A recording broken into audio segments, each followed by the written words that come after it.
안녕하세요 여러분. 새로운 한 주도 주님의 은혜와 평강이 여러분의 삶 가운데 가득하기를 축복합니다. 오늘 본문은 욥기 3장입니다. 드디어 욥이 말문을 열고 자기 생일을 저주하면서 울부짖었다. 내가 태어나던 날이 차라리 사라져 버렸더라면, 남자아이를 배웠다고 좋아하던 그 밤도 망해버렸더라면, 그날이 어둠에 덮여서 높은 곳에 계신 하나님께서도 그날을 기억하지 못하셨더라면, 아예 그날이 밝지도 않았더라면, 어둠과 사막의 그늘이 그날을 제 것이라 하여 검은 구름이 그날을 덮었더라면, 낮을 어둠으로 덮어서 그날을 공포 속에 몰아넣었더라면, 그 밤도 흑암에 사로잡혔더라면, 그 밤이 아예 날수와 달수에도 들지 않았더라면, 그 밤이 아무도 잉태하지 못하는 밤이었더라면, 아무도 기쁨의 소리를 낼 수 없는 밤이었더라면, 주문을 외워서 바다를 저주하는 자들이 리오야단도 길들일 수 있는 마력을 가진 자들이 그날을 저주하였더라면, 그 밤에는 새벽별들도 빛을 잃어서 날이 밝기를 기다려도 밝지를 않고 동트는 것도 볼 수 없었더라면 좋았을 것을. 어머니의 태가 열리지 않아 내가 태어나지 않았어야 하는 건데, 그래서 이 고난을 겪지 않아야 하는 건데, 어찌하여 내가 모태에서 죽지 않았던가? 어찌하여 어머니 배에서 나오는 그 순간에 숨이 끊어지지 않았던가? 어찌하여 나를 무릎으로 받았으며 어찌하여 어머니가 나를 품에 안고 젖을 물렸던가? 그렇게만 하지 않았더라도 지금쯤은 내가 편히 누워서 잠들어 쉬고 있을 텐데, 지금은 폐허가 된 성읍이지만 한때 그 성읍을 세우던 세상의 왕들과 고관들과 함께 잠들어 있을 텐데, 금과 은으로 집을 가득 채운 그 통치자들과 함께 잠들어 있을 텐데, 낙태된 핏덩이처럼 살아있지도 않을 텐데, 햇빛도 못 본 핏덩이처럼 되었을 텐데, 그곳은 악한 사람들도 더 이상 소란을 피우지 못하고 삶에 지친 사람들도 쉴 수 있는 곳인데, 그곳은 갇힌 사람들도 함께 평화를 누리고 노예를 부리는 감독관의 소리도 들리지 않는 곳인데, 그곳은 낮은 자와 높은 자의 구별이 없고 종까지도 주인에게서 자유를 얻는 곳인데, 어찌하여 하나님은 고난당하는 자들을 태어나게 하셔서 빛을 보게 하시고 이렇게 쓰디쓴 인생을 살아가는 자들에게 생명을 주시는가? 이런 사람들은 죽기를 기다려도 죽음이 찾아와 주지 않는다. 그들은 보물을 찾기보다 죽기를 더 바라다가 무덤이라도 찾으면 기뻐서 어쩔 줄 모르는데, 어찌하여 하나님은 길 잃을 사람을 붙잡아 놓으시고 사방으로 그 길을 막으시는가? 법을 앞에 놓고서도 나오는 이 탄식이요 신음소리 그칠 날이 없다.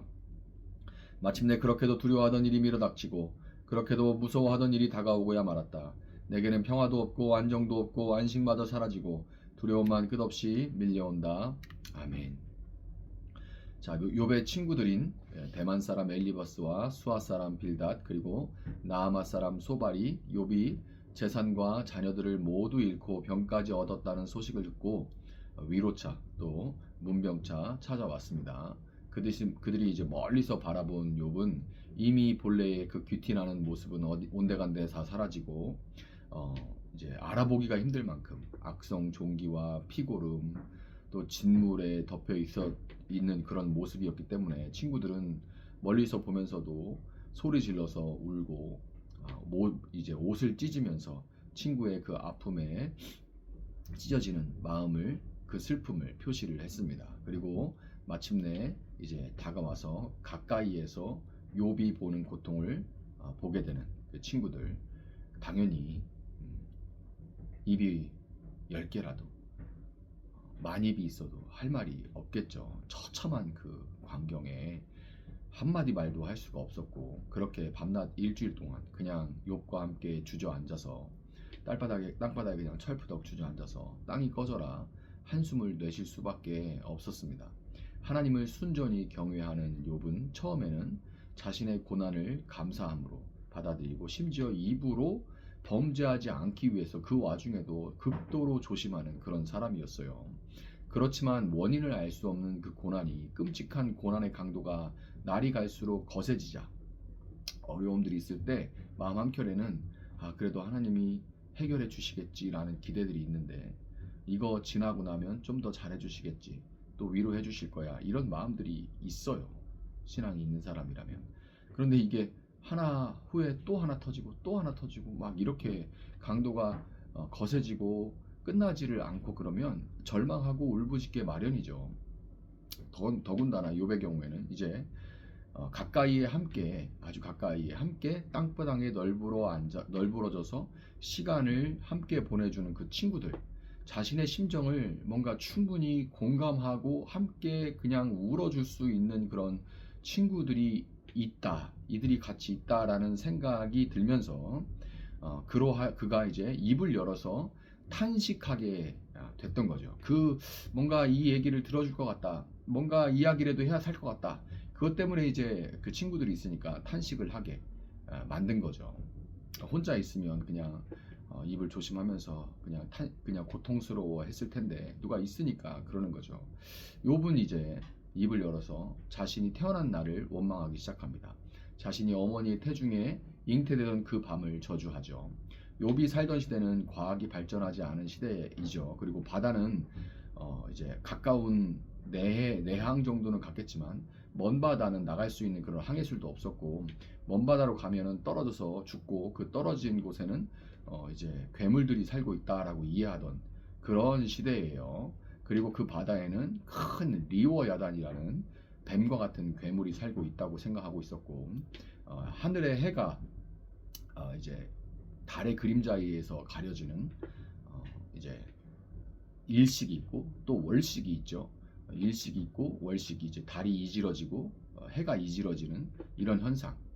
지금이야 뭐 우주과학에서 바로 설명해 주지만, 지구과학 우주과학에서, 그러나 그 당시에는 그 리오야단이라는 괴물이 해를 삼킨 것이라고 이해하던 그런 시대였어요. 그래서 욥은 리오야단을 격동시킬 수 있다고 믿어지던 그 마술사들, 술사들이 리오야단을 격동시켜서 해를 집어삼키고 달을 집어삼켜서 그 밤을 칠흑처럼 어둡게 만들어서 자기가 태어나지 않았어야 되는데 이렇게 탄식을 하죠.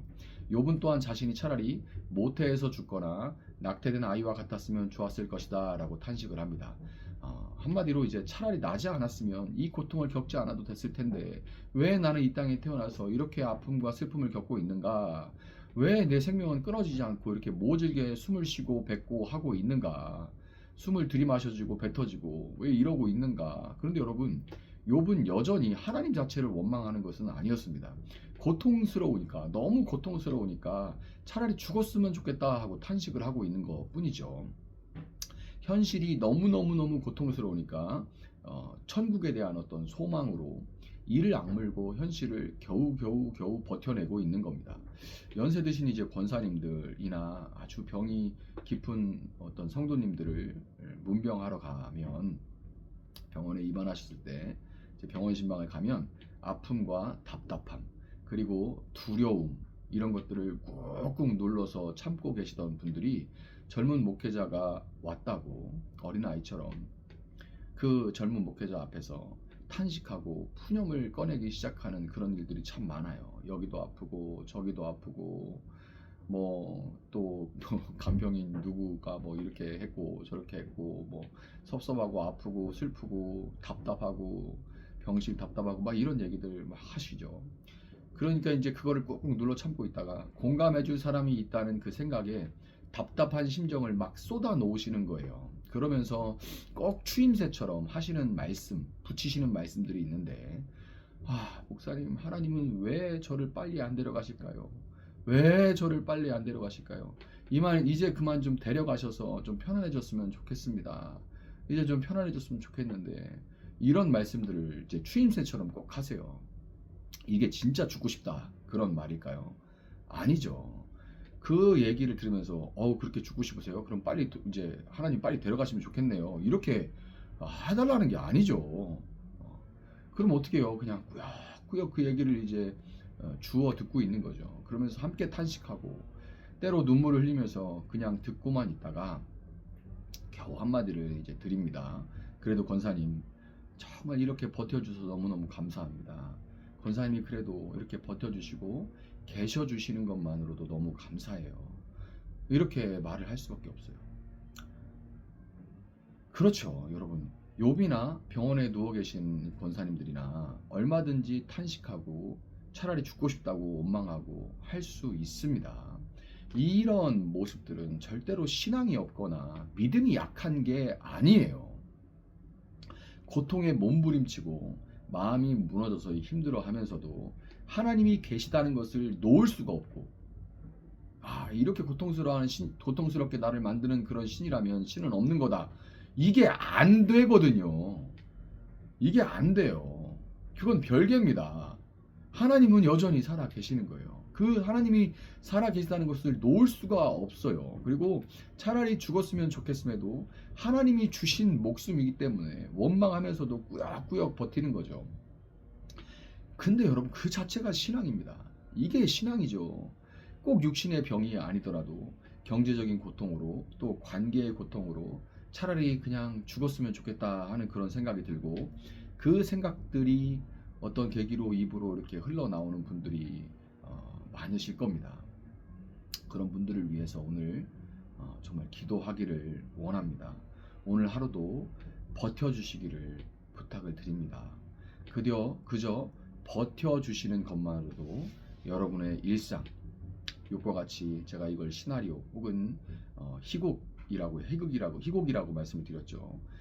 이 연극 무대, 우리 인생이라는 이 연극 무대는 하늘과 땅, 우리가 이렇게 버텨주는 것만으로도, 여러분들이 이렇게 버텨주시는 것만으로도 우리의 삶이라는 처절한 연극 무대는 땅과 하늘에 큰 의미가 있습니다. 믿음으로 그냥 버티는 것만으로도 땅과 하늘에 큰 의미가 있어요.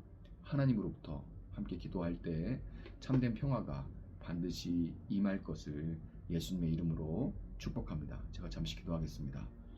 하나님, 욥기를 묵상하며 욥기를 함께 읽어나가며 우리가 욥의 고통에 함께 젖어 들어갑니다. 그 입에서 나오는 탄식이 바로 우리의 탄식이요, 그 입에서 나오는 고통스러운 신음이 바로 우리의 신음일 때가 우리 일상에 얼마나 많은지 모릅니다. 또 나는 괜찮은 사람들, 그러나 주위에 얼마나 아픈 사람들이 많은지 모릅니다. 때로는 그 아픔이 그대로 느껴져서 아프고, 때로는 하나님 그 아픔을 바라보면서 나는 저렇게 아프지 못해서, 저 마음에 충분히 공감하지 못해서 또 괴로워서 아파합니다. 인생이라는 이 삶은 참 힘들고 고통스러운 일들이 많고 너무 아픈 사람들이 많습니다. 하나님, 이웃과 같이 고통하는 많은 사람들, 탄식하면서도 하나님을 붙들고 있는 하나님의 자녀들을 불쌍히 여겨주시길 원합니다. 그들을 위로하시고 그들의 삶 가운데 개입하셔서 주께서 치료하시고 회복하시고 그들에게 세임 주시고 버텨낼 수 있는 용기를 주님 허락하시기를 원합니다. 그리고 주께서 우리 삶 가운데 말씀하여 주시기를 원합니다. 내가 이렇게 버텨주는 것으로도 하늘과 땅에 참으로 의미가 있다. 나는 그 믿음으로 이 세상을, 이 시간을, 이 역사를 운행하고 있고 반드시 그 때가 되매 거두리라라고 말씀하여 주시기를 원합니다. 다 이해할 수 없는 일들이 살면서 너무 많지만 주님, 연약한 인생을 굽어 살피심을 우리가 믿습니다. 끝까지 믿음을 지켜나갈 수 있도록 주님, 우리와 함께하여 주시옵소서. 감사하며 예수님의 이름으로 기도합니다. 아멘. 오늘 주신 말씀을 붙들고 우리 연약한 자들을 위해서 또 여러분의 삶을 하나님 앞에 또 탄식하며 쏟아놓는 그런 시간들을 갖도록 하겠습니다. 기도합니다.